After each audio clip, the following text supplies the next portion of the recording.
Hello, my name is Sergey Golovashenko. I'm professor of mechanical engineering. This is sheet metal forming lab, EC452. This lab is being used for several courses.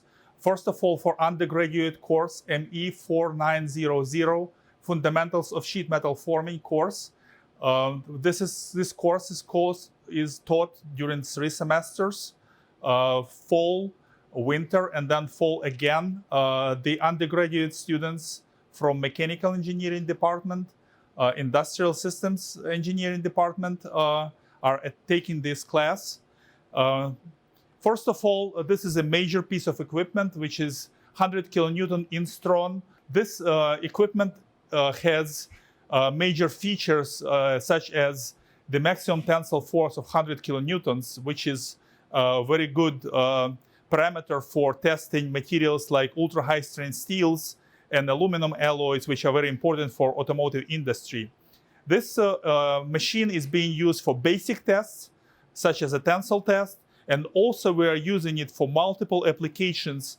So we are basically testing friction, where we are pulling sheet metal in between 2 flat plates, or we are pulling the strip in between the shapes, such as draw bits, usually employed in stamping.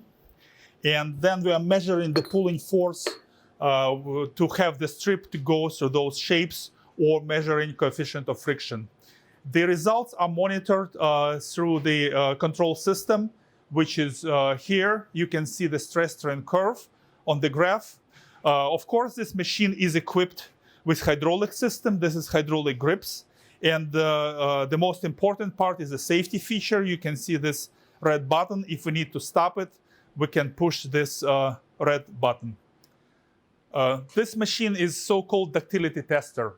We are using it for multiple courses. For Fundamentals of Sheet Metal Forming course, we're actually using it also for a graduate course, which is sheet metal forming course.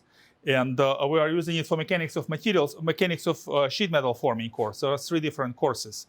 The function of this machine is to test formability of sheet metal. Basically what we do, we take flat sheet or a strip of flat sheet and put it inside the machine, and then run the hemispherical punch, which is bulging the sample until we have split in the pole of the sample. And we put circular grids, or we put dots on the surface of the sheet. And by measuring, by taking pictures or taking images of those deformed circular grids, or basically a deformed random grid from those dots, we can measure the strains. And this is one of the laboratory exercises our students are doing within the undergraduate course and within graduate course as well, mostly concentrating on digital image correlation. This is actually a rolling mill in front of you. This is a laboratory equipment which helps to roll a sheet from, let's say, 1 millimeter to, we can roll it up to 0.1 factor of 10 thickness reduction. So the students can learn how much ductility you can get in the material when you do compression. Basically, if we are applying compression forces, we can get much more complex shapes from the material. Of course, there is a very important feature here, emergency stop red button, which we use if necessary to stop the machine in case of emergency. This is a 100-ton hydraulic press. We are using it for multiple courses in metal forming. It has capability to deform sheet metal or bulk material. We are using it for testing materials for mobility as well. This is one of the tests which we are actually doing it.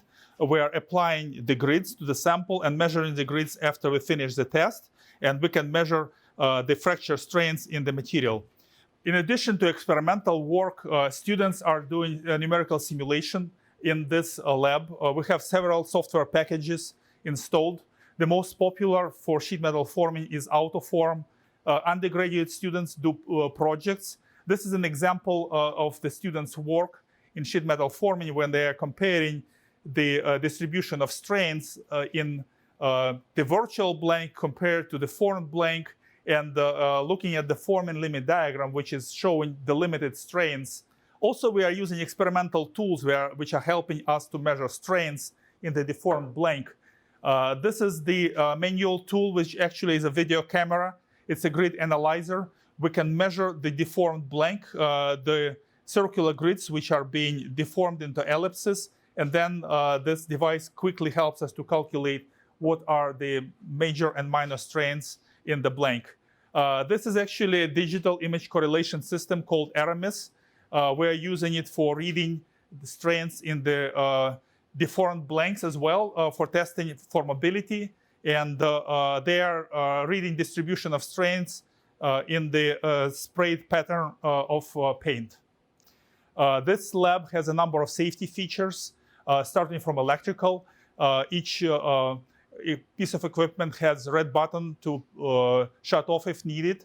Also, we have the shut off electrical when at the end of the day we shut off the energy, and also we have the chemical protection. Here we have a hood under which we do all chemical work. If we deal with, for example, etching the samples, we're applying etchant in here under the hood. We have several local hoods. If we have any dust, it can be removed by those local hoods. We have eye protection, emergency eye wash station with hot water and cold water here. We have emergency shower and eye washer on the other side of the room, and we have fire extinguisher in the room, and we have personal protection items, which are hearing protection and, of course, safety glasses.